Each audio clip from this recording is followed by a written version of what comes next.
not inherently.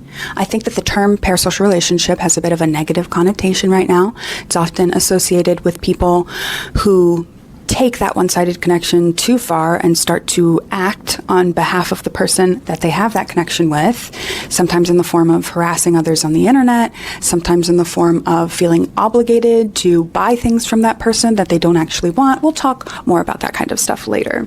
But parasocial relationships are not inherently harmful. You can have a one-sided relationship with a celebrity or an internet personality or a character in a book, and it doesn't necessarily mean anything's wrong. You can have a parasocial relationship with me if you want.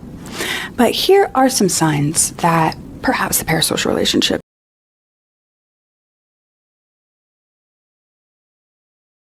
The one that originally got me involved in studying this, Ray Stanford. And he told me if I didn't like the results I was getting in my life, that I was going to have to change me because they were my results. And he said, if you're going to change you, you're going to have to find out something about yourself. And that seemed to make sense.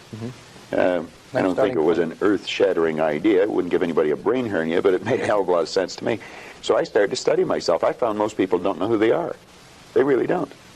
What do you mean? I mean, I know my name, I know my age, I know where I live. Yeah, that's not you, though.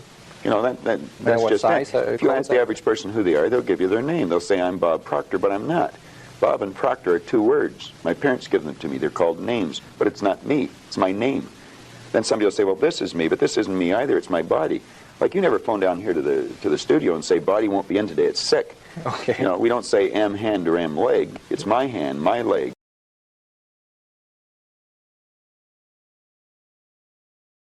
Particular studio ever before in my 26 years in New York and Brooklyn. So this is a novel thing, and I will remember coming here to do this podcast with you.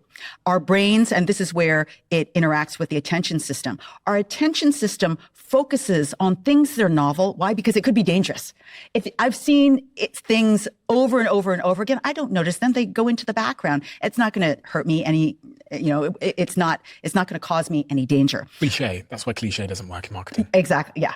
And so, but something novel, that really perks people up. I use that in my teaching all the time. Surprise students with an element of what you want them to learn, and they will remember it better. But the fourth one, which is so powerful, and we know it intuitively, we understand this intuitively, is emotional resonance makes things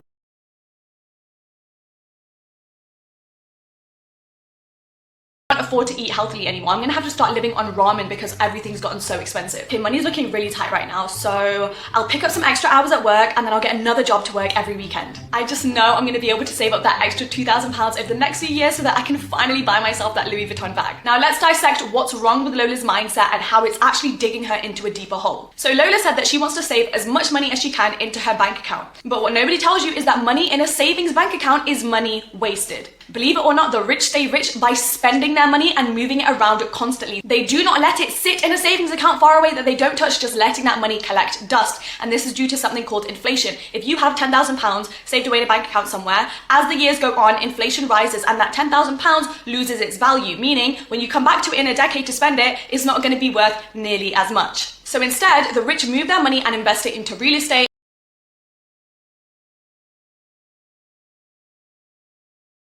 Wow.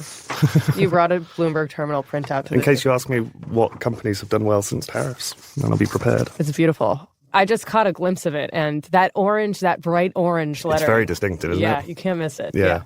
Well, Joe, welcome to the show. Thanks for being in the studio. Thanks so much for having me. So we're coming to you because there has been this question on my mind for a while now, and I think it's been on a lot of people's minds. And the question is, what is up with the markets? Because it seems as though every few weeks or so, something happens, whether it's a new Trump policy, whether it's weak jobs data, whether it's new